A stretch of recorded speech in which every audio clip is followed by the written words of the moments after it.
Hey Virgo, so hope you're having a great Cancer season, the beginning of the summer, and that you're not crying too much like I am.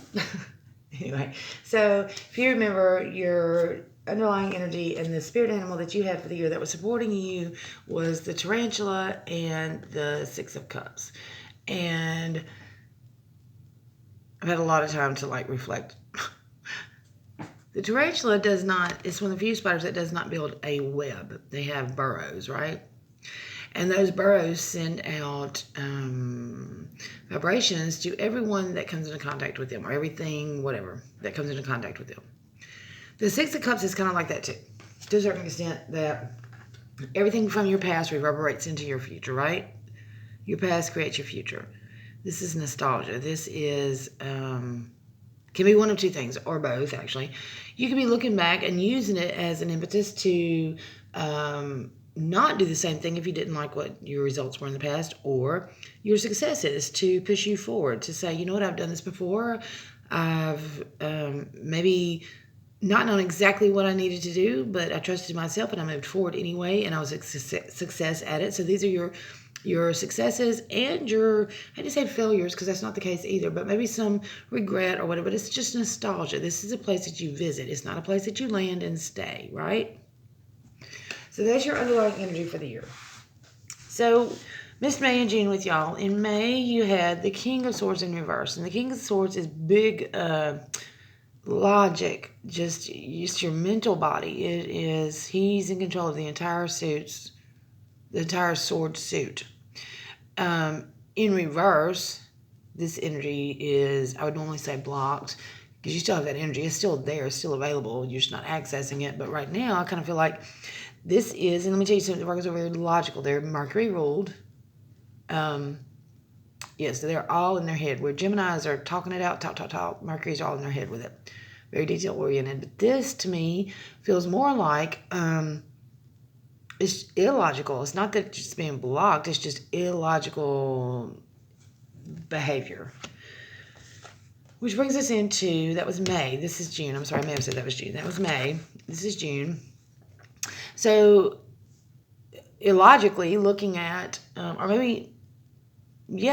illogically looking at what you created and not being able to take that forward movement into the future. There's something that's happened with you within your mind. It's definitely within your mind that you can't strike out.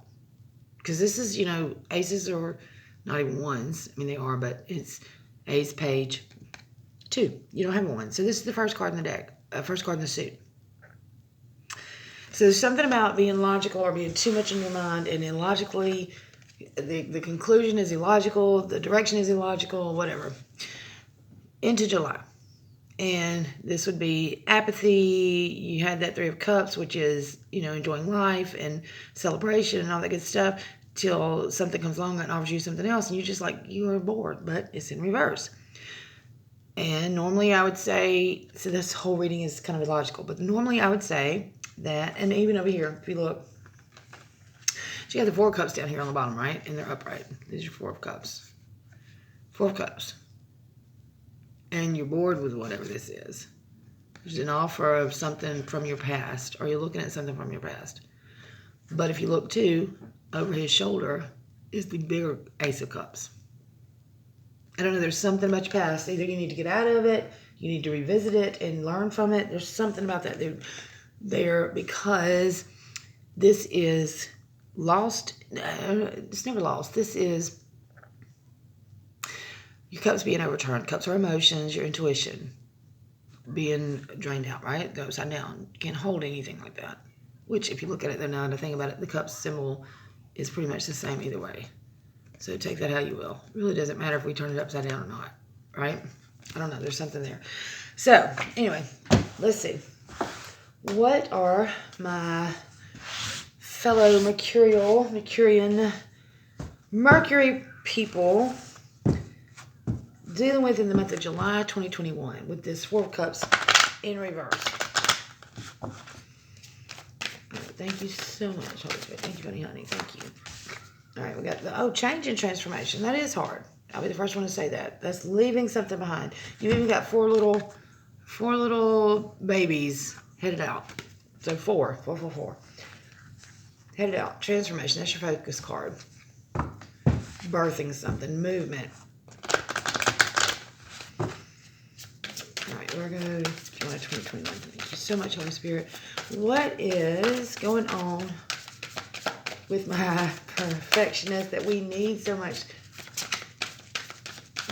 My lovely Virgo cousin, Mercury cousin,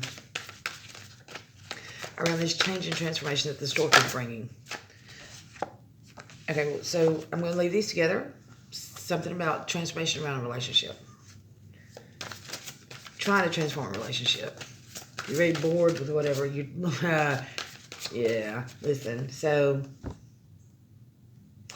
because this is our yearly energy, this is like dwelling in the past or gathering from the past. In July, you got that Four of Cups, and you're bored. Something about transformation, trying to cut through the deceit, both of these are transformation energy, just so you know. So your focus card and the sporting card was both about transformation and moving, right? Movement, changing. Around a relationship, around a connection. This is absolutely a connection, period. Look how they're looking into each other's eyes, right? That's a 6 too. And then we've got the Tower. So, Tower is all about being lonely or coldness and isolation. It's big business. It's Big Brother. It is, looking at this now, it makes me think breaking that isolation, breaking that loneliness, or divorce type energy. Definitely a breakup and moving on from that. Definitely, yeah, no. It is definitely a separating of something. Separating yourself from the deceit. Moving on. All right, thank you, Holy Spirit. Let's clarify the stork for Virgo, July 2021. Thank you so much. For their highest good, for their comfort, because I feel like y'all need some comfort right now. That's why we go back to nostalgia. That's why we go and sit in that energy all the time, because it feels good most of the time. You know, nostalgia feels, it's a bittersweetness, but it's not real. It's just to be learned from. All right, clarify the stork for me. Thank you so much. For my Virgos, July 2021. Their highest good. Thank you so much, Holy Spirit. You know, I want to talk. Are y'all getting shy now? Oop, no, maybe not. Okay. Okay. All right. Look. Yeah, this is about your future. This is movement too. If you look, it's even kind of got the same energy as this little card, this little short card. So you got, you know, the main focus, and then underneath here, they're all following along. And if you look down here, you got the main focus, and they're all with him. They're all following along. So yeah, this is him, her, whatever. So this is about future movement, moving on from something that was feeling cold, isolating, distrustworthy, needing to be, I hate to say regenerated. What does snakes do to, maybe regeneration is the word. So it's not like letting go of it, because the snake doesn't become something else completely. It just sheds the old skin. So this may be a renewal of your relationship, but needing it, you know, absolutely needing it. Yeah, you had a Tower moment, and this is the Tower. Listen, baby, this is the Tower. Just clarified the Tower, right? Yeah. And usually, I mean, you know, you like to think of it, or I do, as just a shock. It doesn't have to be bad. Surprises aren't, there's clarity too. There's Ace of Swords. So surprises aren't always bad, but they are meant to shake you up, get you out of your comfort zone. Forward movement. Are you just going to stay there and stagnate and be lonely and not address what needs to change? Not address the new skin you need to take on, or someone needs to change the relationship. The relationship. I don't think this is someone. I think this is a relationship. And I would like to say not necessarily romantic, but I'm going to go ahead and say I think this is probably romantic. We'll see if we get any cups. All right, clarify.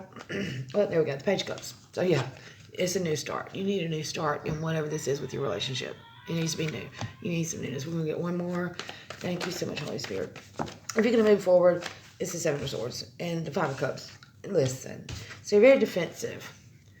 You want to defend this relationship. You feel defensive in this relationship. You feel like you're defending something that you've already established, but it absolutely has got to evolve. It's wherever it has been and what it has been is not going to work anymore because you have the Five of Cups.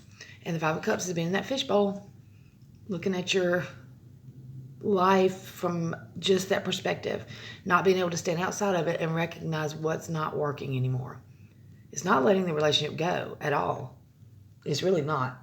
But there absolutely has been a tower moment that if you're going to move forward into the future and be successful at it, you've got to examine it and be that King of Swords, be very logical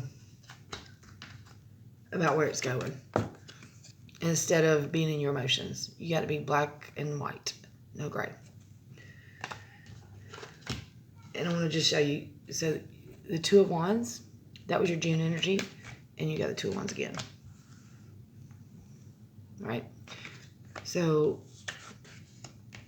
yeah, you're going to have to, and you got the Empress, you just got to be in your power. What are you creating? What are you birthing? What are you continuing to let thrive? You wouldn't let something, I know this sounds awful, but anytime like something, let's just, like a plant for instance, and you come along and you see that plant and it's so cute and beautiful and everything else, but there's a little bitty brown part or yellow part, something that needs to be pruned is my point. Something that needs to be taken away in order for the main part of that plant to continue to thrive. And this is kind of what this is saying. Okay. All right, Virgo. Let's get you something that'll either be encouraging or advice. Good Tarot. I love these cards. It's the Nine of Water. Wish fulfillment. What do you want? Really sit with yourself and decide, what do you want? Nines are personal cycles being completed. This is wish fulfillment. Tens are collectively. So this does not have to do with your partner. This has to do what you want, what you can accomplish, what you need for your emotional, this water, fulfillment. Matter of fact, and if you don't bring that into this and you don't address whatever this is that needs to be shed, it's almost impossible to receive. It is impossible to receive this. You'll continue to make the same thing, same relationship over and over again, even if it's not with this partner. It'll be the same story, and you'll be wondering why you've never gotten to this wish fulfillment. So address whatever needs to be addressed without, yes, you need your feelings, but you need to be logical about it, like the King of Swords. All right, Virgo. I love you so much, and I cannot wait to see y'all again. I hope that helped. Love you, love you.